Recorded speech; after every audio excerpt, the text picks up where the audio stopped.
Hey everybody, welcome back to my channel. In today's video, I'm going to be sharing my recipe for these crispy, fluffy, and delicious Surinamese style baras. Now, Surinamese bara is actually very similar to Guyanese bara. The only difference that I truly found was that they're a little bit bigger and they're made with urad dhal or urdi dhal versus the regular split peas powder that Guyanese people would normally use. So if any of my followers here are from Suriname, I wanted to go ahead and shout you all out right now. Thank you all for watching, and I want you guys to enjoy this recipe and try to make it at home. Now, the inspiration for this recipe came from Soogrim's. I want to thank Ron for sponsoring this video again today, and he gave me some of his Surinamese hot pepper sauce. Now, the main attraction with this hot pepper sauce is that it is made with Surinamese Madame Jeanette peppers. As you all can see, they are these yellow peppers, but they're very hot, they're very flavorful, and they make a beautiful yellow pepper sauce. And of course, I'm using my roasted cumin powder or Geera from Soogrim's to put together my bara today. And Soogrim's has so much more than just these bottled sauces and spices. It was started by Ron Soogrim, and he's a wholesaler of veggies as well as nursery plants. So if you want some fresh items like that, he is your person to contact as well. If you all wanted to purchase fresh vegetables such as tulsi, hot pepper, karaila, bora, poi bhaji, okra, peppers, cucumbers, banana plants, other herbs, tomatoes, bok choy, and many more, please go ahead and contact 201-772-2201 or ron_Soogrim@yahoo.com. As I had mentioned before, one of the main ingredients for my Surinamese bara is this urad or urdi dhal. Now, you can go to your local Indian or West Indian store and you can usually find this. They will either have the urad dhal with the black skin, or they will have it already peeled and it'll look more of a white color. I went ahead and I soaked my urad dhal overnight, and if you want to get some of this black coating off of it, then you can go ahead and just rub it around in the water that it was soaking in, and the coating should loosen up, and then you want to wash it very well. Now, once you finish washing your urad dhal, you're going to go ahead and blend it. Now, the goal here is just to get it very nice and smooth, and I will leave all of my proper ingredients and measurements in the description box right below this video. Just click below the video and everything will be there. And I did add in water as I was blending this up. As you all can see, you want to add in enough water so this way it blends up and it gets very nice and smooth. Now, once you finish grinding all of your urad or urdi dhal, you're going to go ahead and set it aside in a bowl. And at this point, we're going to start to work on the seasonings. So in my little mortar and pestle here, I'm going in with some garlic cloves as well as some finely chopped onion. Now, the onion is optional. I'm just adding it in because it adds a very nice flavor. And all we're going to do is go ahead and pound these until they are nice and smooth and broken up. And if you wanted to blend these, you definitely could. Now, once you get all of your seasonings and all of those wet ingredients put to the side, you're going to go ahead and start mixing. So in my bowl here, I have some all-purpose flour, and I'm going to be going in with some salt to taste. I'm also going to be going in with some baking powder. You always know that when we make bara of any sort, we add in baking powder to get it nice and fluffy. And at this point, I'm going to be adding in a little bit of instant dried yeast. And the reason why we add this is so this way you can give the bara that nice stretchy and fluffy texture that it's usually known for. And I'm also going to be going in with some dye or turmeric. And whenever I make bara, this is definitely a must. You always have to put in some Geera powder. The reason being is because it just adds such a nice earthy and rich roasted flavor. So I definitely don't think you should skip out on it.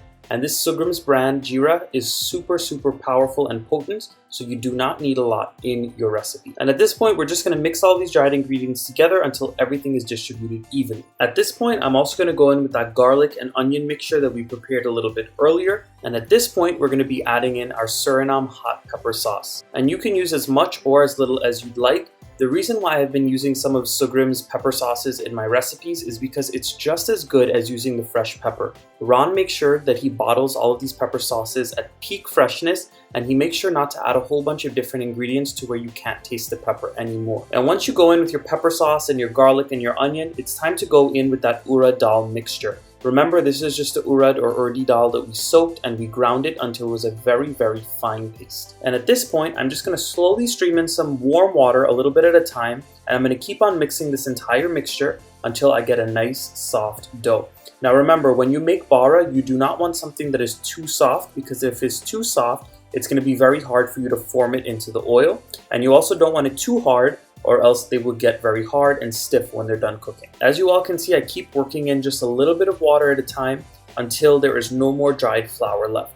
Remember, you just have to keep working with this mixture and keep adding in water until it is no longer too stiff. So at this point, I'm also going to be going in with my chopped spinach. Now I'm using baby spinach today, but you could use poi bhaji for this, or you could even use some kale. You can also use taro leaves or edo leaf. I'm also finding that my mixture is not very yellow at all. Now this is just a preference thing. Being that I want it to be a little more yellow, I'm adding in a little more turmeric, but you can also not add in more if you don't want to. This is exactly where you want it. And unlike the Guyanese Bara, there is no need to beat this. This type of Bara is a little less fluffy than the Guyanese one just because we did not beat it, but it is still fluffy and soft on the inside, being that we added in the baking powder and the yeast. So at this point, I just went ahead and I put a little bit of oil on the top of the dough. I smoothed out the top a little bit and I'm scraping down the sides. I'm going to cover this and let this rest in a warm place for about an hour to 2 hours until it puffs up in size just a little bit. Alright everyone, so it is time to fry our Surinamese style Bara. I went ahead and I had these resting for about an hour to 2 hours and the dough puffed up very nicely, so it is time to fry. In a pan, I've added in some regular light tasting oil. I'm using canola oil today, and all I'm doing is I'm oiling my hands very, very well, and I'm grabbing about a 1/4 cup measurement of the dough into my hand. You want to make these fairly big. You're going to spread it out a little bit and you're going to make a hole in the middle. And once you make that hole in, you're going to go ahead and carefully drop it into the oil. This hole is going to help the Bara cook evenly from the inside out. If you don't have the hole, sometimes if you're new in the kitchen or whatever the case may be, you might undercook your Bara a little bit and then they'll be doughy in the middle. But these will always come out perfect because you know that it's going to cook from the inside out. And after about 2 minutes on the first side, you're going to flip them over and you're going to see this beautiful golden brown color. Now I'm cooking these for about 2 minutes on each side, but the cooking time is going to vary depending on how big or small you make them and also the temperature of your oil. Make sure you keep it at a medium to medium high heat because you don't want them to cook too fast and you also don't want them to cook too slow, so will they'll soak up a lot of oil. But these look perfect, so I'm going to take them out of this hot oil and drain them on some paper towels. And from here, you're just going to continue the process of frying. You're going to oil your hands very, very well. Spread it out into your hands and go ahead and make a little hole in the middle, and then you're going to grab it as best as possible and carefully drop it into your hot oil. Again, I've seen that these are usually made round in shape. Mine were not perfectly round, and if yours don't come out perfectly round, that is totally fine. It is the taste and the texture that matters. Trust me, if you try this recipe, you're going to have some fluffy, fat, and delicious Baras. And make sure throughout the entire cooking process that you are regulating your oil. You want to make sure that if they're getting too brown too fast, that you turn down that oil. And of course, if they're just barely floating in the oil, you want to turn it up a little bit or else they can soak up too much oil. But these right here are the finished Baras. They look absolutely amazing. And as you all can see, as I'm bursting into one of them, it is super soft, it is fluffy, it is stretchy, exactly what you want in a good Bara.